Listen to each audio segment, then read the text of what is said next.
What's going on, everyone? Today we're here with a man that a lot of you know. His name is Big Herc. He has a show called Fresh Out, and he'll let you know more about that. Now, how I saw his video, it was a viral video where he talked about prison rape, and we was discussing behind the scenes that everybody say rape is bad and rape culture, but it's okay to rape a man, and which is horrible. We'll talk about what people watched in that particular video. But Big Herc, thank you for joining us on the show today. Thank you for having me, man. I really appreciate it. So, Big Herc, tell us a little bit, man, about yourself and how you came up with the concept of your show. Well, I came up with the concept of Fresh Out while I was doing time in the feds. I was sentenced to 120 months in a federal prison for bank robbery. And so during that time, I had a lot of time to reflect, a lot of time to kind of think about how I got myself in that position. And I spent most of my time studying, doing spiritual studies, and really working on myself. And when I came up with the show Inside, and my goal when I got out was to put together a show which could help youngsters and other young adults make better choices in their life by seeing the reality of prison and sharing these guys' stories. Because a lot of guys in prison, the shot callers, the big guys, in prison it's easy to be somebody, but it's a lot harder to be someone on the streets. So there's a lot of misconceptions about going to prison, like it's a rite of passage or it makes you an OG, and all that is hogwash, man. It's not a good look, and I know it's heavily promoted in our culture through rap, through the music, and people think that you gain something from going to prison, but you actually lose a whole lot from going to prison. And so, me being a type of person I was a straight A student growing up. I didn't get into a whole lot of trouble until my teens, and it had such an impact on my life that I had to figure out, like, how did I make these type of choices which led to this type of place in my life.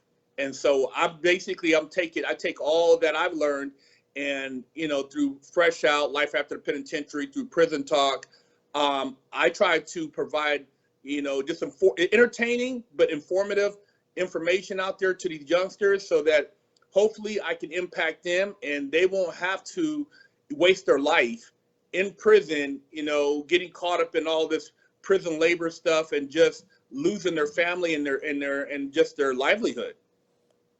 Right now, So okay, I'm sorry. There's a lot of guys that were locked up in prison with you. Now, let me ask you a question because it's an issue that we have in our community. How many of those guys that you knew grew up with their fathers active in their life? very few. There's no male mentors. I had I never knew my dad. My mom had me real young, 14 years young, and I had uncles and my grandfather, but they weren't male mentors. They didn't lace me up on, hey man, preparing me for college or preparing me to become a businessman or preparing me to pursue my dreams. They were military background, and everybody just worked. So I was always somebody who looked outside the box. So I had nobody to reflect on to provide me any type of insight or just knowledge on how to be a black man. I mean, it wasn't until I met an OG in the pen who was very articulate, who was, he was in there doing time also, but he had a lot of money on the street, and he showed me what the potential of a black man could be and how to carry myself, and that resonated with me throughout my bid. Now, based off of what you just said, and basically this, guy in prison, he basically took you underneath his wing and basically was more like a father figure, correct? Correct. Yeah, he was probably 20 years my senior. Okay, so do you feel that to stop a lot of young men from going to jail, do you feel that either the fathers need to be involved or brothers gonna have to step up with these young men to stop them from heading down the wrong path? Oh yeah, for sure. I mean, we need more. These guys out here having all these kids, man, and being absentee fathers, coming around, one day a week, and not really being involved. I mean, my mom was a strong black woman. I mean, she wasn't on crack, she wasn't abusive and nothing like that. But a woman cannot raise a young black male. She can raise them, but a lot of those qualities that a woman has that she passes along, it makes that male to some degree weaker than if he had a male, because you have to have, there's certain things that a man can provide, self-pride, self-esteem, dignity, a lot of things that you lack because you're not being exposed to that. I mean, I look at the cycle and how that cycle perpetuates. My grandfather didn't have a dad. His grandma raised him. So when he raised his kids, he didn't really know how to raise them from a male perspective either. So he was doing his thing, but his kids didn't really have that. And so then it comes down to me. How would he be able to teach me how to be a man if no man never taught him how to be a man? Right. And so why do you think this cycle keeps happening in the black community, that we are producing children, but we aren't producing, like, families where they staying together, taking care of the children? I mean, is it because the guys can just have sex with the women with no responsibility? I mean, because, a lot of times we talk about, well, the men, and yes, I agree with that. But, why isn't that we haven't seen accountability for each other on both sides to say, hey, we got to form a family first before we even have some children? I think it has to be a change in just the view and the black community as far as what we value. You value the guy who's like flashy, the guy who's out just running around and being rambunctious, or are you looking for something long term that you can build with? Are you looking for a man that's going to be potentially a father figure if you do have kids? I think a lot of women, especially black women in the community, aren't looking for. They say they want that, but then when that guy's around, he's getting treated like a dog. He's not really getting the respect because he's not that street dude. And the street guy, of course, his dad isn't around. That's why he's in the street, and he's out here doing whatever he's doing. And he's interesting. He's intriguing. Even though he has 3 or 4 other women, they're still willing to lay up with this guy just to have him be a part of their life. So it has to be a change in what these people look for as far as long term in relationships, not just the short term. And it has to go beyond just what you see on the outside. I mean, I don't even think a lot of these people are having the conversations that need to be had before they take on a kid. So they just have the kid, and then they don't even know what to do from there because they've never talked about that. Yeah, right. So basically, you've been in the position where you was getting in trouble, and you mentioned the women. I know you know some young men at the same age group at you at that time period, maybe decent, young brothers who wasn't getting in trouble. Now, so you basically saying is you was getting more, girls than the decent young guy, right?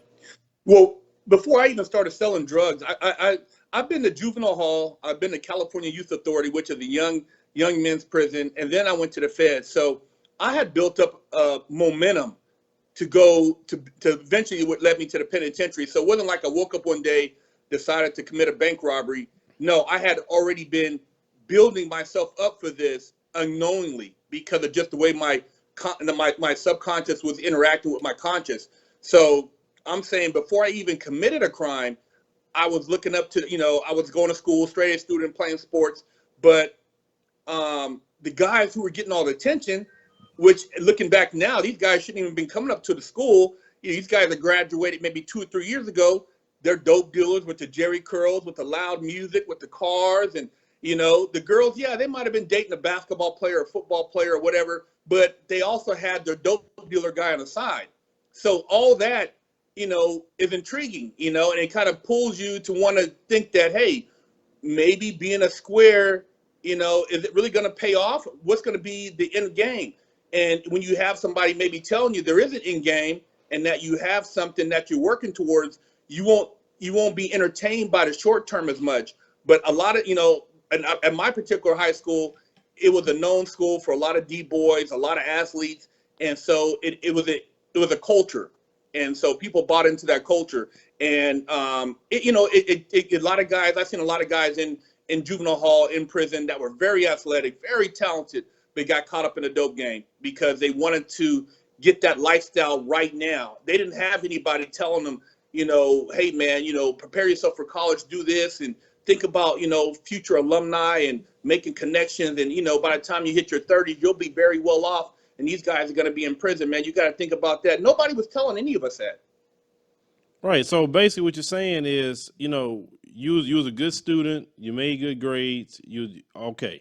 Then you saw, like you said, what we call today Pookie and Ray Ray out there with the Yeah. money, with the women, and basically traded all that off, for that kind of lifestyle. Now, if do you think that if the women was to say, we can't do much, but what we could do is demonize Pookie and Ray Ray. We don't want nothing to deal with them. Would you think that would stop a lot of guys from turning away from being decent guys to get involved with that? Because what I keep hearing is that I wanted the women, I wanted the money, I wanted all this at the same time, but I couldn't get it this way. Do you think maybe some of the women could help Well, with well, that? I forgot to mention at the time my mom had just went through a divorce Mm-hmm. with my stepdad at the time, and my mom was struggling. She was taking care of me, and I had a little brother and sister. So, there be times we having just top ramen for dinner.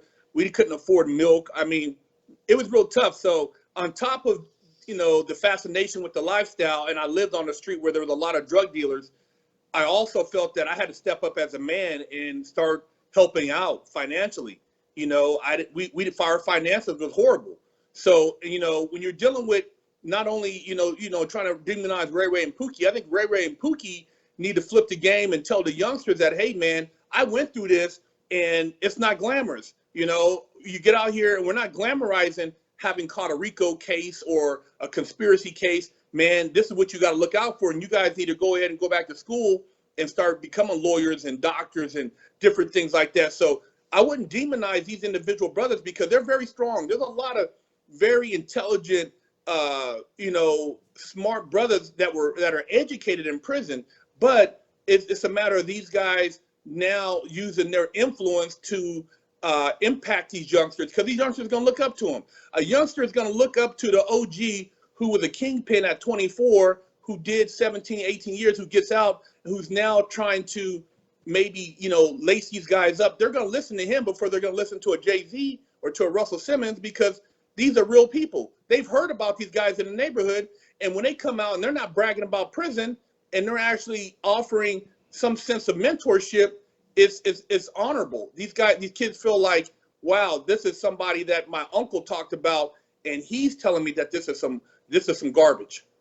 No, you talking about prison. There's something that's popping in my mind about, you have people that go to jail for different reasons. But what I don't understand, and maybe you can help, fill this in. Why is it that we see people who touch children or whatever, they get shorter time than a brother that maybe has some weed in his pocket? Why is that? Oh man, that's a sick system, man. You gotta look at the guys who are getting away with this child pornography and just things, messing with little kids. How are they doing that? Well, that whole circle, that whole culture is a lot of these powerful politicians and people who are in the judicial system. So they're protecting each other. That's the only reason I could justify how you going to give this guy 6 months, 2, 3 years, but you got a kid with a couple of crack rocks. You're going to give him 15 years, 20 years. Come on, man. You don't see. And when they look into the mirror, it's another.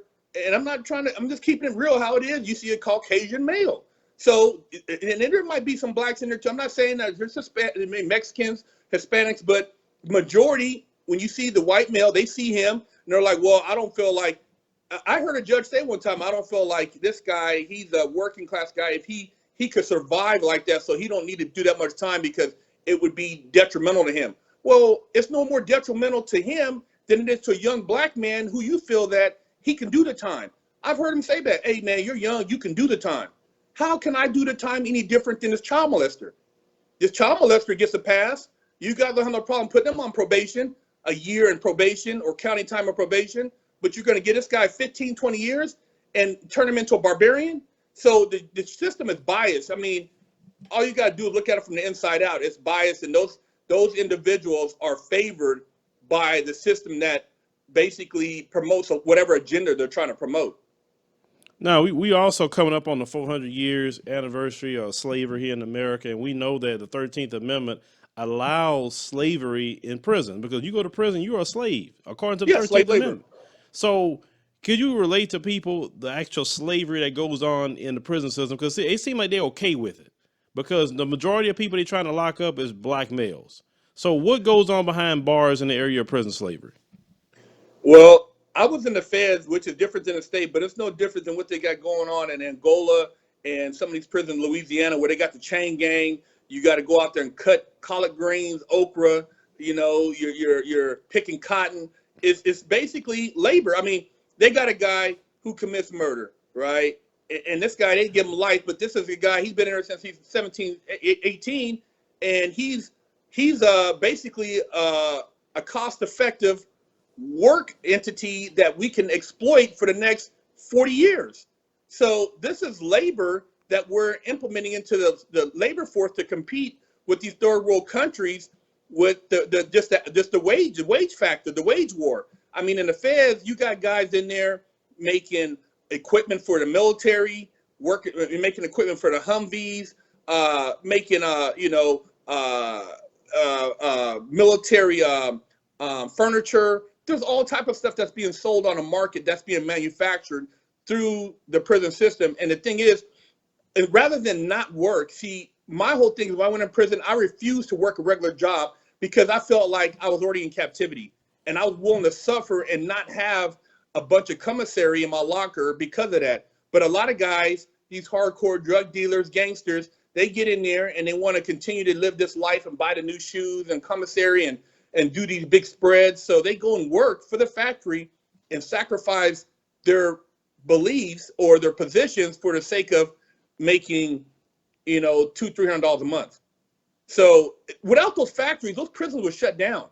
If they didn't have the economy, Wackenhut, CCA, those private prisons, if they couldn't fill those bed spaces and get the factories open, because if those factories shut down for a certain amount of time, that prison loses funding. So that prison factory is essential on the economics of that prison maintaining its doors open for other inmates. So now, when you were locked up, and they state that the majority of people locked up are for nonviolent offenses, based on what your experience, was that true? Yeah. I mean, I had a violent offense. I had a bank robbery, but there was a lot of brothers in there just for drugs that never got caught for drugs. That just somebody said hearsay. I knew a guy who had stopped selling drugs 2 years before they caught him, and yet they busted somebody else. And to build a case, they had this guy say that during the time he was so-called, this guy was selling drugs. He sold him X amount of drugs every week, per month, and then they basically charge this individual with all these drugs. And see, another thing is when they lock a lot of these youngsters up, you got to figure the average guy getting locked up, these young brothers, for nonviolent offenses are in their early 20s. They don't have, they haven't really been laced up on the laws. They know nothing about the law, jurisdiction, legal representation. So they go to jail. They try to hire a lawyer that they heard from somebody else. All these lawyers are in cahoots, unless you get somebody who's really a fighter. And then a lot of times, if they see you even attempting to have any success, they'll try to recuse your lawyer or put you in an isolation position where mentally you start going through all these head trips, and then you lose position on how you want to defend yourself. So it's a lot of psychological stuff going on when you're fighting your case. And like I said, a lot of these guys who have been through these nonviolent offenses, they're in there for crimes that, man, after 4 or 5 years, why are they still in there? Why are they in there after a year? I mean, these guys, you didn't find no drugs. They didn't murder nobody, but you're letting people out for rape. I don't get it. And once again, the majority of these brothers that you see, or most of the people that you saw that's in there for nonviolent offenses, was mostly black men, correct? All in the feds, all blacks. Drug conspiracies everywhere from New York to Florida to Chicago. They never found these guys with drugs. All conspiracies, and all of them for nonviolent. And they try to attach different cases to them, but they don't have really. It's no physical proof. So I mean, that system, from what you're telling me, not only is it slavery, but it's extreme oppression that's going on behind those walls. Because people, like I say, and then on top of that, like it goes back to your viral video, then people will say, well, I hope you get raped in jail. Now you have a man that goes to jail who had nonviolent, didn't kill nobody, probably not even a violent person, and then you're hoping something like that happens to him. Yeah, and they endorse it. They think that, hell, this guy right here, something happens to him, he deserved it. But then they're in there doing all this stuff to the inmates, and so if somebody raped them, would they deserve it? They don't want to talk about it. So say if you guys did the same thing and you came in here, you want to pass though. You want to be able to say, hey, well, I was working in the name of under the authority of law, so I did what I had to do. But so you're saying that it's justified though when it happens among two black men or whatever the case may be.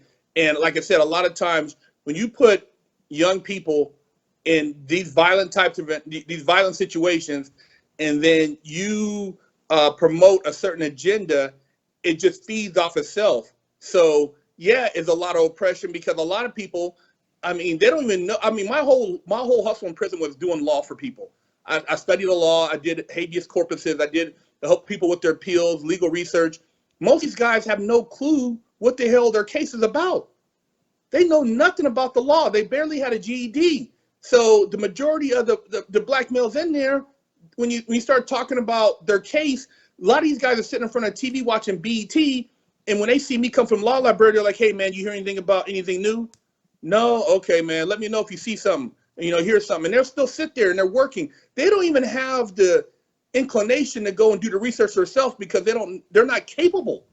They don't even know how to defend themselves when it comes to the legal laws. And a lot of these guys, when they start researching, they realize that they had their constitutional rights violated. Now, I've seen a lot of brothers get out, get lives off them, get cases overturned because they did study and they sacrificed and they didn't go work in those factories. But it's going to take you anywhere from 4 to 5, maybe 10 years to figure out that you got washed, that you got sold down the river. And so that's what happens. But majority guys, they never go to a law library, never look at their case, and they don't realize that they have a pinhole in their case that can open up an opportunity. So when you got out and you were telling people with law, did you try to pursue, maybe even a paralegal or some sort of law degree? No. I used that. That was my thing when I was inside. My mission on the street is bigger, and it's trying to prevent people from even going in the system. Mm-hmm. I have a lot of young kids all over the country, all over the world that hit me up that, say, hey, Big Herc, I wish I had a dad like you. I had dads and uncles say that they watch the show with their young ones. And my impact that way, I feel is, affecting a lot of people in a positive way. So I've kind of focused based on my understanding, I felt like my purpose was maybe to go into hell, to come out, to share my experience, to hopefully, tap into some of these individuals out here who are going down the wrong path so that they can maybe see something there and change their direction. And so that's been kind of like my mission statement. Yeah, and you mentioned something earlier along with that, and you was mentioning about young boys, and I said this on my show before, and I've been criticized for saying this. I said that I think that when young boys get around 10-ish, 11-ish, they got to have the dad step in because moms can't handle him no more. Some little boys may be earlier than that. But, when they go out in the street, like, so you look at certain neighborhoods, you look at Fifth Ward here in Houston, you can look at Chicago, you can look at whatever neighborhood you want to look at. It's always this perpetual cycle. So what can we do, like, as men in the community to try to prevent, these young men from going to prison? Because we don't want that. Because as you heard, the system is just basically extremely racially biased. They give black men more time. They lock you up for nonviolent offenses. Because I'm all about, let's try to solve the problems. Let's not just talk about it. So what can we do in each city, in your opinion, to try to curve that? I would say create programs, man, and get some of these corporations, if possible, that have these slush funds to endorse these programs, whether it's kids who are trying to do athletics and they can't afford tennis shoes or cleats, for basketball, for football, get them involved in these programs, open up, they closed down a lot of the after school and YMCA that was state funded programs, open those back up, give kids somewhere to go after school. These kids who were into skateboarding. I wanted to be a professional skateboarder up until the time I was 13, 14. And I threw all that away because I seen the streets and I got intrigued by that lifestyle. So, these kids who have dreams of doing things that are maybe outside the box, whether it's skateboarding, BMXing, or being a fashion designer, offer those programs in the inner cities and these communities to give them exposure. That exposure is a key element in preventing these kids from going down the wrong path, because a lot of times they don't have that exposure. I mean, I had a lot of exposure to different things, so my perspective from reflection was different from a guy from LA or from New York or from Chicago who didn't have that. I mean, I interacted with white people, Asian people, Mexican people. I met a lot of guys who never had a white friend, a black friend. They never even talked to anybody outside their black race. And all those things, when you create these programs in the community, busing kids to the museums, to work programs where you can hang out with a real estate agent and see how he sells a house, or go to an automotive shop and see how these guys work on cars and how this guy started his own business. That's inspiring. That will take a kid down a different channel. So you start those programs 9, 10, 11, 12, 13, 14. When they start doing that and these kids see that, it'll take them in a whole nother direction. They don't want to go to the street because they're like, man, if this guy has a big house, he's a real estate agent or a real estate broker, or he owns his own dealership, man, I can do this. You know, the guy who sells dope, he don't have this. The guy who sells dope lives at home with his mom or in this little beat up apartment. He got a nice car, but he ain't got no business. This guy's got 10 houses. He got apartment buildings. This man looks like me. He's a black man. That's going to be very impactful. A black man in a Ferrari who's not a drug dealer. A black man who has you know, a house and a business that is established, and this kid living in an apartment. You're going to impact him. That kid's going to take hanging out with you for the day, going to your house or place of business. He's going to think about, well, man, if he did it, I can do it. That's what we need to do. We got to get more involved with these programs and you got to get these kids exposure, man. Yeah, so basically, and I'm just taking everything in that you're saying. So basically, we need successful black men to step up and say, "Hey, you ain't got to be on the street to have this. Look what I got. I got a business, or I have, this career XYZ," and that's awesome because we have, and I'm in a community, those who want to do a lot of pole mouthing and believe we should just be poor, and that's not going to get those kids away from Pookie and No, Ray Ray that's no. got money. Like you stated, if you got a brother that's going to take him up to a high rise, say, oh yeah, this is my office and this is kind of what I do. And then, like you said, he's nice neighborhood. The kid go definitely get fascinated by that, so Look, the, go ahead. the only, I've never met, I'm trying to think right now, outside of maybe a rapper out here now, I've never met a black millionaire. Wow. You expose a kid to some black millionaires who aren't rappers, who aren't athletes, and watch how they're going to react. They're going to be blown away, man. I wish I had more, out here in Hollywood. I'm in LA, so you see a lot of money, black people, but it's sad because the ones who have it, they're not really, they're not really opening up the doors. They're act like they privileged because they got in there, but they're not really breaking down any barriers. So it's so hard to even get in with them that, it becomes frustrating. But growing up, I've never met a black millionaire. I knew some black people that worked hard, but those people to me look like they were getting beat by the system because they're working hard, but I'm sitting here watching Lifestyle of the Rich and Famous, and all the white people on there are living a good life. So if you would expose me to some black people living a good life, having money, being successful, married, black man with his wife, his kid, man, if I would have seen that, man, I would have never even, the street stuff wouldn't even been relevant because those guys, they weren't all that when I look back at them now. Yeah, and that's something that we definitely need to. I'm glad you said it because you come from a place of going through all the system and coming out and doing better things, and you really dropping some jewels even for me to think about when it comes to helping out those young men in our community. So Big Herc, how can people get a hold to your show in case they want to watch it? They can go to Fresh Out series, Fresh Out Life After the Penitentiary on YouTube. They could also go to www.freshoutseries.com, and that's our website. We got a lot of stuff on there. But the YouTube is Fresh Out Series, Life After the Penitentiary. We also have Prison Talk, which is very positive. As far as it talks more like a lot of prison questions, but as far as motivational and inspirational, they can go to Big Herc 916 on YouTube. I got a channel on YouTube. It's all motivation, nothing about prison. It's all about change and trying to promote, this positive thought.